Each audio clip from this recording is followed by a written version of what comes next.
Hello guys, welcome back to our YouTube channel Ships and Port. Today's news will is of enforcement of IMO 2020 Global Sulphur Limit. The International Maritime Organization's 2020 Global Sulphur Limit regulation, which is a significant challenge for the shipping industry, came into effect as of the 1st of January 2020.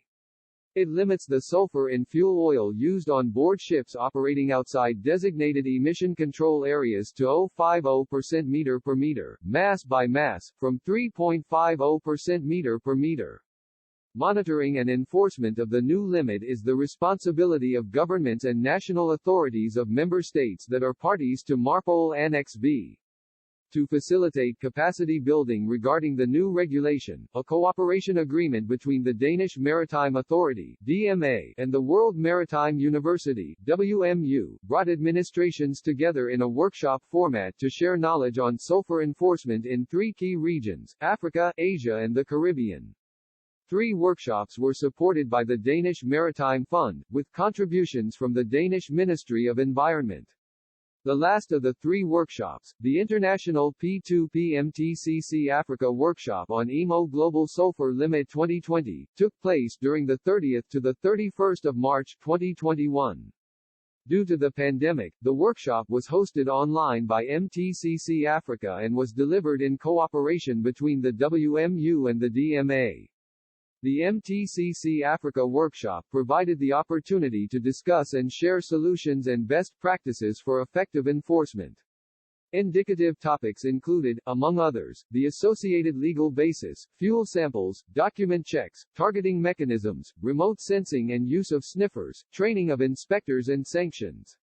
The role of WMU was to provide an overall view on air pollution resulting from international shipping with a focus on air pollutants, as well as conducting case studies along with DMA colleagues.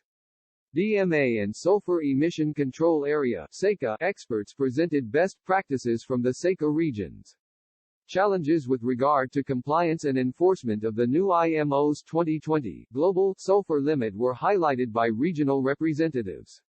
A strong and practical element of the workshop included the opportunity for participant groups to focus on case studies of particular local relevance. MTCC Africa provided valuable support for the workshop and its online delivery. WMU was represented by Professor Akut I. Ulcer and Associate Professor Dimitrios Dalaklis.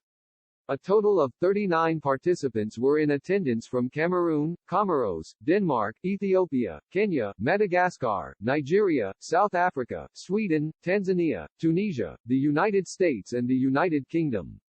The first Global Sulphur Limit Workshop for Asia was delivered in Myanmar in January of 2020. The second workshop was held virtually the 19th to the 21st of January 2021 for the Caribbean region.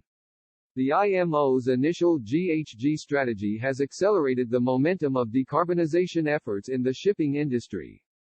WMU is committed to the United Nations Sustainable Development Goals, UNSDGs, and plays a key role WMU in capacity building, education and research in maritime energy management in support of Goal 7 focused on affordable energy for all and Goal 13 focused on urgent action to combat climate change.